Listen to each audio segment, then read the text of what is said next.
to this week's segment of Coffee with Captain Carlos. Today we have two guests that have braved the elements to come on over to Bolden Area Command to share some sexual assault prevention tips and advice. And to my right, I have Elin Green. And to my left, I have Regina Porter. And they are here to help us reduce the opportunity for sexual violence in our neighborhood and in our city.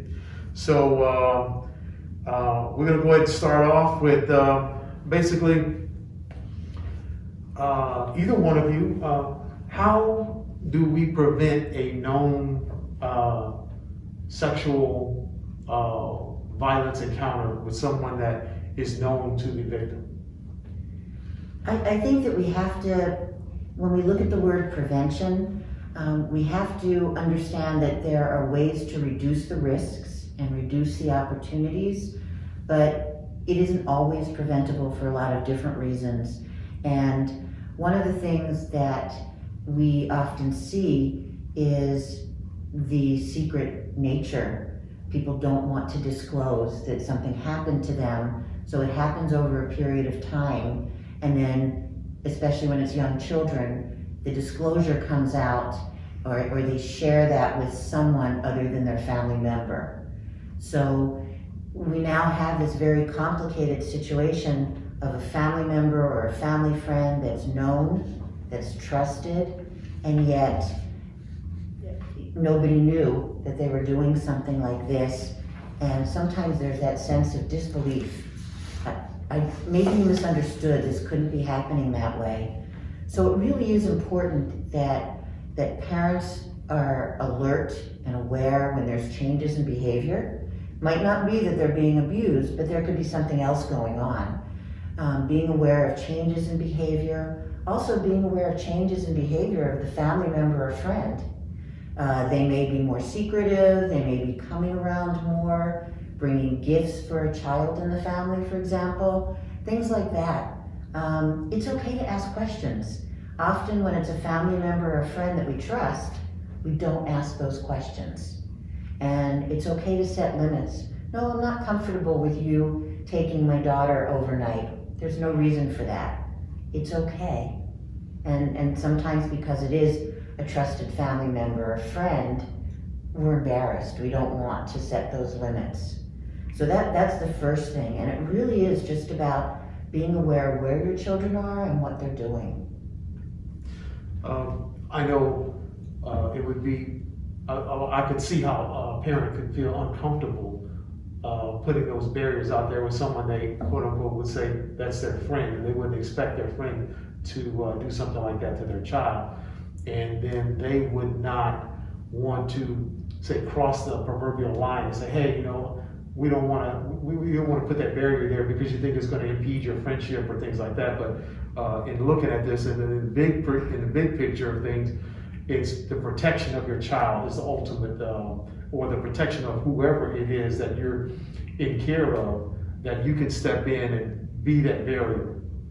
So just for some clarification, and this is from a case that I heard of a few months back, where someone was brought into the home, and the family brought this person into the home. It was a distant relative. They brought the person into the home, and then the family embraced them. And would it be appropriate for the family to do some type of background, because the person did have some sexual he had been an offender in the past? There are programs and there are services out there that could have looked that information up. They could have basically did a research on this person where they could have found that he had this sexual deviancy in the past, and therefore subjecting, putting their family at greater risk. But they could have did some prevention on the front half. And I think that was revealed through the investigative process, that was some of the things that they were thinking about that possibly could have been done. Is that something that you guys advocate, or? Well, there's also another part of that. We often see families allowing a family member or a family friend to come stay with them because that person needs a place to stay, and they know that there's a history of some unhealthy behaviors, but they know that it wouldn't happen in their family, that this person wouldn't do it to their family. Don't ignore the red flags. If the red flags are there, then believe them. Okay.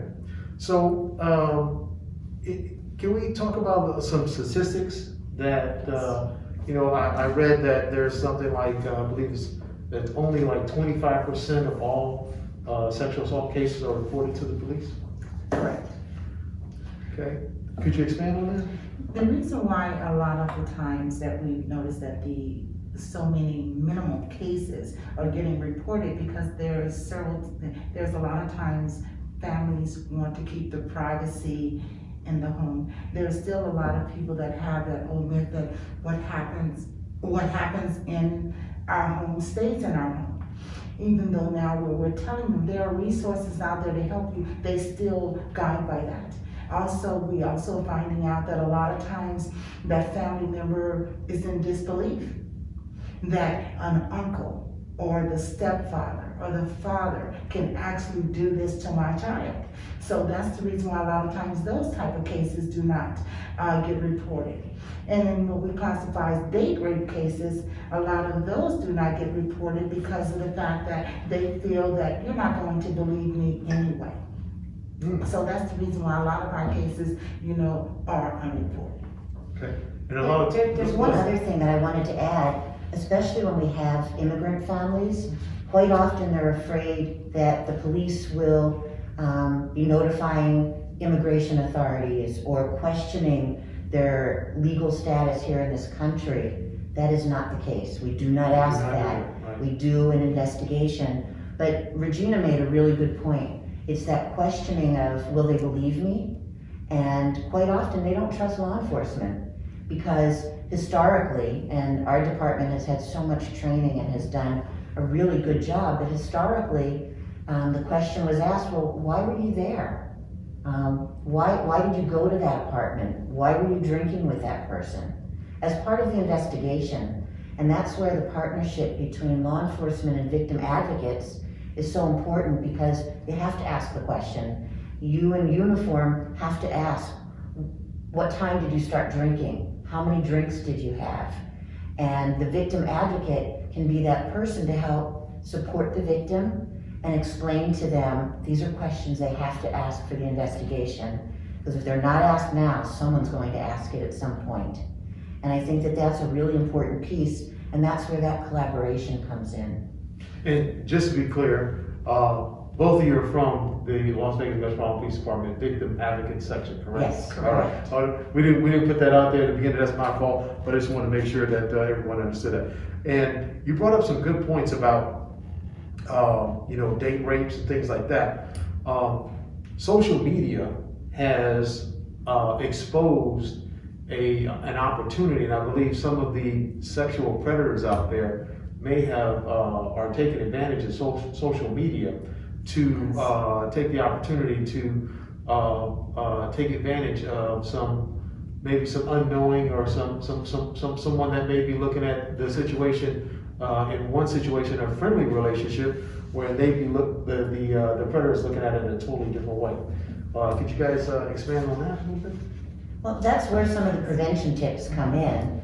There's a lot of online dating and meeting people online through social media, and you don't know who that person really is, and you're corresponding with them. You may even have a few phone calls, but a lot of it is done through the internet.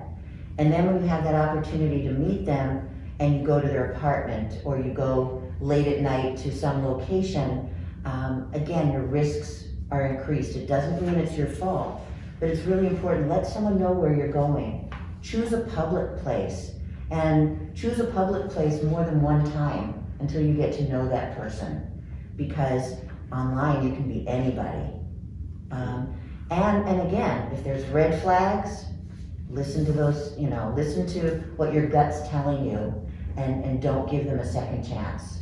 So if you're not feeling right about this, make sure you speak up and say you're not feeling right, and remove yourself from that situation, because it can Exactly. go downhill. And very don't, fast. when you're meeting someone on the internet, don't give a lot of personal information. That's the grooming process. They pick up those little tips and they can identify your vulnerabilities too, if they're a predator.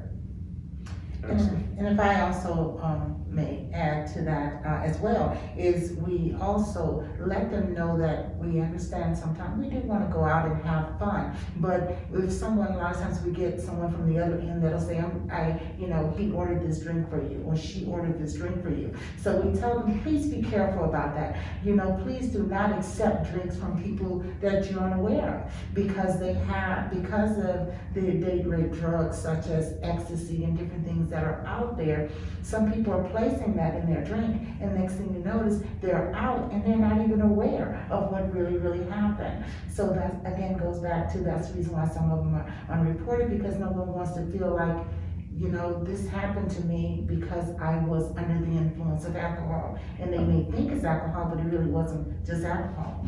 So we also tell them, never allow anyone to pressure you into doing something you do not want to do. Excellent. I think it's a great tip, and in addition to that, if you leave the table and you leave your drink there, it's best to just let that drink go and order yourself another one, and go to the bar and get your own drink, and always make sure you drive safe home as you leave whatever social location you're going to. I would think that you would want, in a situation like this where you're meeting someone new over an online situation, you'd want to be in a public place so they wouldn't be able to take advantage of you. And I think some of the cues and some of the signs which would indicate that the person's trying to probably draw you to a place of seclusion, draw you to a place where they can basically get you in a situation where you're compromised, your safety is compromised. So I think those are great examples. Well, how about just overall home safety? When we're talking about, as I know there's a lot of people who live alone, and they receive packages, they receive and some of these predators, they take advantage of opportunities like that. They disguise themselves as possibly a delivery person or something like that, and then uses that opportunity after they've been stalking this person, finding out that they live alone, and the next thing they're showing up at their door, and they try to take that advantage. I say always definitely install good locks on your home. Especially because a lot of doors sometimes are very thin, so you want to make sure that you have a deadbolt lock and a regular lock. Another thing you also want to do is definitely, before you open that door, look through that keyhole and make sure that the person that you see on the outside, and be careful, because sometimes you may see one person there, but there's someone else that's hiding behind, the walls or something that's there. So also, if for instance, you have a company that's coming to your home to do work, make sure that they show a badge. And and look at it, we understand sometimes people can make fake badges. So, but make sure that you show, look for accidents, show that badge, or make sure that that company have uniforms on. So when you go to set up that appointment to say that an electrician is coming to my home, ask over the phone, your electrician that are coming out, are they contracted? What type of uniform will they be in? What type of truck or car will they be in? So those are things that you want to make sure before they get there, so that way when you're looking at that people, that's the person that you expect to see. So those are just a few of the tips, If you're living alone and you're going to be having some work done in your home, you might want to see if you can have a friend over for coffee. Good point. So that you're not alone in the residence. The other thing is, we get embarrassed. Somebody knocks on our door and says, I'm here to fix your cable. And you're thinking, I don't have cable. But instead of, nope, go away, we engage them in conversation, and sometimes even open the door, because we try to treat people the way we'd like to be treated. It's okay to not open the door and tell them to please leave.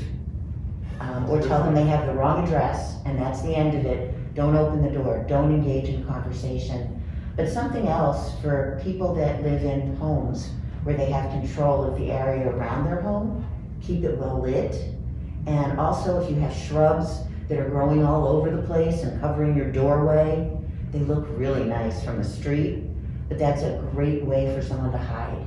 Keep your shrubs trimmed so that as you're walking up to your door, the same thing even if you're living in an apartment complex, if you have a lot of stuff around your door, keep it neat and clean so that you have a clear view as you're walking up to the doorway. Yes, and to add to that, there's technology out there that we can use. There's panic buttons, there's alarms, there's Ring doorbells and things like that that you can take advantage of. You can use that as a mechanism, a barrier between you and whoever you're engaging, to basically verify, as you were saying, and be able to create that distance. Because in a situation where you don't want to really open that door, you don't know if the intention of the person outside that door may be trying to push that door open on you, or maybe a group of people trying to push it open. And that goes for whether it's a sexual assault prevention, robbery prevention, or any type of, because we have those type of homes takeover.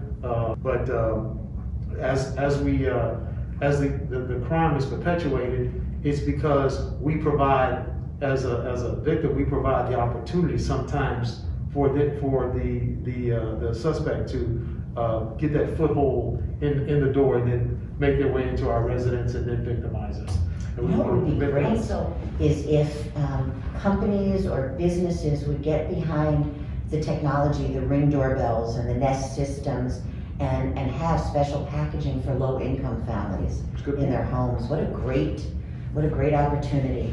And also, another thing that's also good for our victims, we tell our victims that if you happen to be going out with the garage, going through the garage, we also tell them sometimes people see you and it's just all of a sudden that person happened to be there and you're walking out.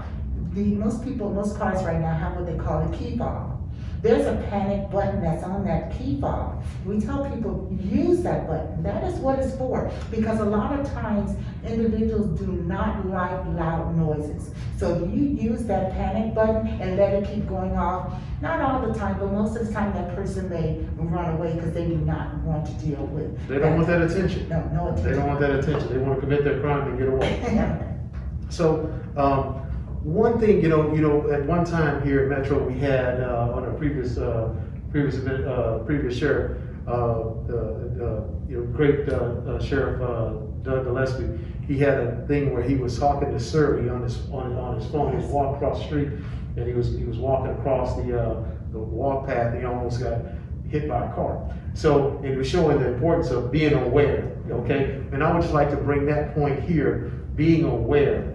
A lot of times when we walk in places where it's not as well lit, we need to be off our phone, we need to be engaged, and our attention can't be focused on social media or looking up something or things like that. It's like, if you understand that you're getting ready to go into an area that you have to go through, first I would say, hey, find a way around that area so you won't have to go through an area that's not well lit or it's not populated or something like that, where someone could be lurking to do you harm. If you can't avoid it, make sure you're aware. Make sure you're prepared, and maybe stage your phone with 911 on it already. Know that quick button that you need to press on that phone so it'll be able to call for help immediately, and first responders will get out there. Is there anything else before we close this session today? Yes. They yes. also, Captain, as well, for a lot of young ladies that do a lot of the clubbing. Keep in mind, there's also an app out there called the Circle 6 app. And if you can download the Circle 6 app on your phone, and it's on the Android, it's also on the iOS Apple system. And so that is a Circle 6, is a close 6 numbers of friends and things, and that way they'll know that you're in danger. So those are just one key button that you can push, and they'll know exactly what's going on. And always have a key word when you're with another friend. that lets them know without saying, I'm hurt, I'm in danger. That's a key word that they can say, okay, say apple. And if I happen to say apple, then you know that this person that I'm with, I'm uncomfortable with them. So they'll know to get me away from that situation. Excellent, excellent. That's great. I just briefly want to touch on what happens if you are a victim. Okay. For one thing, regardless of the circumstances, you were drinking, you went to someone's apartment, it's not your fault. I think that's really critical because a lot of times people are so embarrassed they don't report. Reporting to the police does two things. One is sometimes that person may have been a previous offender and he's still out there, and we're able to break that or change that narrative. But one of the hardest things to tell someone who's just been sexually assaulted is don't change your clothing, don't shower.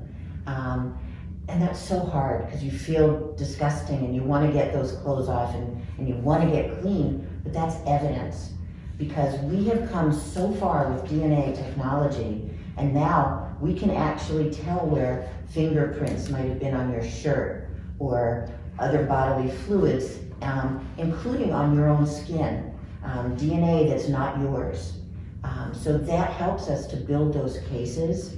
And it also, that exam is important for your own well-being, because that way we can make sure there's no injury, and we can also do some follow-up work around sexually transmitted disease, especially if the perpetrator is not known to you and you don't know their history, and especially if they weren't using some kind of protection. Excellent points. I really appreciate that. And I want to say, I really appreciate you guys joining us today. Las Vegas Metropolitan Police Department Victim Advocacy Section is in good hands. And I tell you what, I believe that if anyone that becomes a victim, you all will do everything you can to take care of them and point them in the right direction and get them on the road to recovery and move along with their lives.